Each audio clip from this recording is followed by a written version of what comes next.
자기들이 무슨 짓을 벌이고 있는지를 잘 모른다는 생각도 제가 한편으로는 들어요. 얼마나 무서운 결과를 초래하게 될 것인가, 이 행위가. 이것에 대한 인식이 거의 없는 사람들이다, 기본적으로.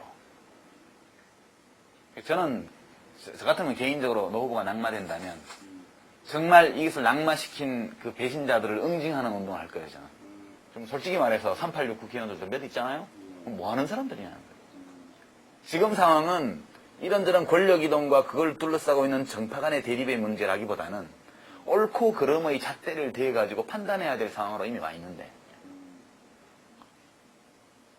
정말 80년대 그 민주화운동을 배경으로 해서 간 사람들이 이 어처구니 없는 사태를 보면서 아무 발언도 하지 않고 있다는 거는, 저는 개인적으로는 저한테는 후배되는 분들이지만, 이건 너네 도대체 뭐 하는 사람들이냐 도대체, 이렇게 말하고 싶어요, 진짜.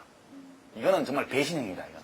이 상황에서도 침묵하고 구경한다는 것은, 이거는 정치적인 배신행위라고 저는 일단 규정을 해요. 그럼 어떻게 할 거냐? 할 때 합법적으로 하라는 거예요.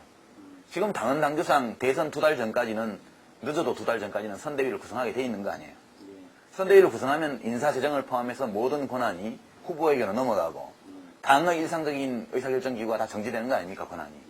그러면 노 후보가 할 수 있는 것은 이 선대위를 노무현 칼라에 맞게, 혹은 개혁적 신당의 이미지를 가지고 있는 선대위를 구성하는 거죠. 그것이 현실적으로 가능하고 제도적으로 무리 없이 할 수 있는 유일한 방안이라고 저는 개인적으로 생각을 해요. 저는 개인적으로 부결되기를 바랐어요.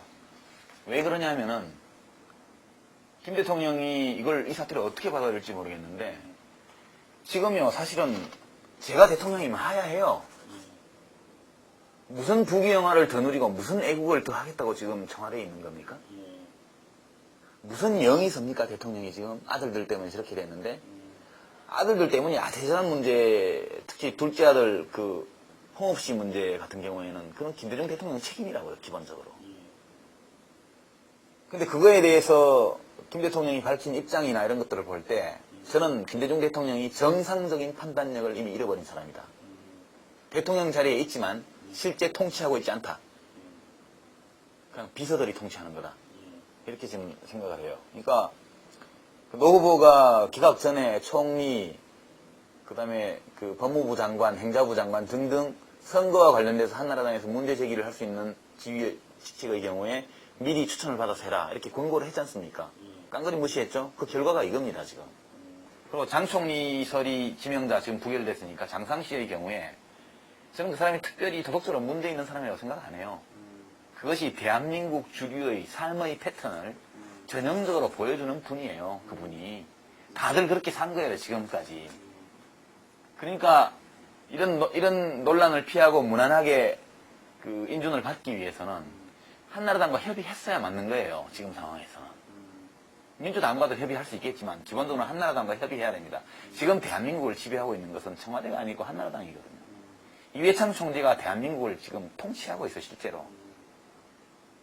그러니까 김 대통령이 분수를 알아야 돼요, 지금. 자신이 법적으로 대통령이지만 정치적으로는 이미 대통령이 아니에요.